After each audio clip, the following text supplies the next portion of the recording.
Once upon a time there was a miller who was very poor, but who had a beautiful daughter. Now it happened that he had an audience with the king, and in order to make himself appear as a person of importance, he said to him, "I have a daughter who can spin straw into gold." The king said to the miller, "That is an art which pleases me well. If your daughter is as clever as you say, bring her tomorrow to my palace, and I will try what she can do." And when the girl was brought to him, he took her into a room which was quite full of straw, gave her a spinning wheel and a reel, and said, "Now set to work, and if by tomorrow morning early you have not spun this straw into gold during the night, you must die." Thereupon he himself locked up the room and left her in it alone. So there sat the poor miller's daughter, and for the life of her could not tell what to do. She had no idea how straw could be spun into gold, and she grew more and more miserable, until at last she began to weep. But all at once the door opened, and in came a little man, and said, "Good evening, Mistress Miller. Why are you crying so?" "Alas," answered the girl, "I have to spin straw into gold, and I do not know how to do it." "What will you give me," said the mannikin, "if I do it for you?" "My necklace," said the girl. The little man took the necklace, seated himself in front of the wheel, and whirr, whirr, whirr, 3 turns, and the reel was full. Then he put another on, and whirr, whirr, whirr, 3 times round, and the second was full too. And so it went on until the morning, when all the straw was spun, and all the reels were full of gold. By daybreak the king was already there. And when he saw the gold, he was astonished and delighted. But his heart became only more greedy. He had the miller's daughter taken into another room full of straw, which was much larger, and commanded her to spin that also in one night, if she valued her life.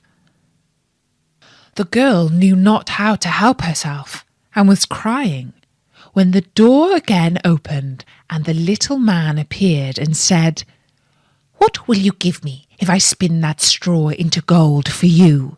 "The ring on my finger," answered the girl. The little man took the ring, and again began to turn the wheel, and by morning had spun all the straw into glittering gold. The king rejoiced beyond measure at the sight, but still he had not gold enough. And he had the miller's daughter taken into a still larger room full of straw, and said, "You must spin this too in the course of the night. But if you succeed—" "I have nothing left that I could give," answered the girl. "Then promise me, if you should become queen, your first child." "Who knows whether that will ever happen?" thought the miller's daughter, and not knowing how else to help herself in this strait, she promised the mannikin what he wanted. And for that he once more span the straw into gold. And when the king came in the morning and found all as he had wished, he took her in marriage, and the pretty miller's daughter became a queen. A year after, she had a beautiful child, and she never gave a thought to the mannikin. But suddenly, one day, he came into her room and said, "Now give me what you promised." The queen was horror-struck, and offered the mannequin all the riches of the kingdom if he would leave her the child. But the mannequin said, "No, something that is living is dearer to me than all the treasures in the world." Then the queen began to weep and cry, so that the mannequin pitied her.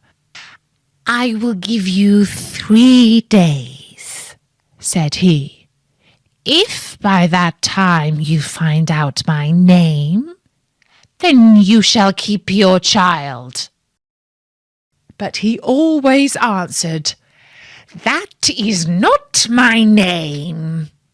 On the 3rd day, the messenger came back again and said, "I have not been able to find a single new name, but as I came to a high mountain at the end of the forest, where the fox and the hare bid each other good night, there I saw a little house, and before the house a fire was burning, and round about the fire quite a ridiculous little man was jumping."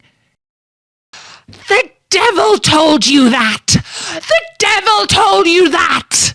cried the little man, and in his anger he plunged his right foot so deep into the earth that his whole leg went in, and then in rage he pulled at his left leg so hard with both hands that he tore himself in 2.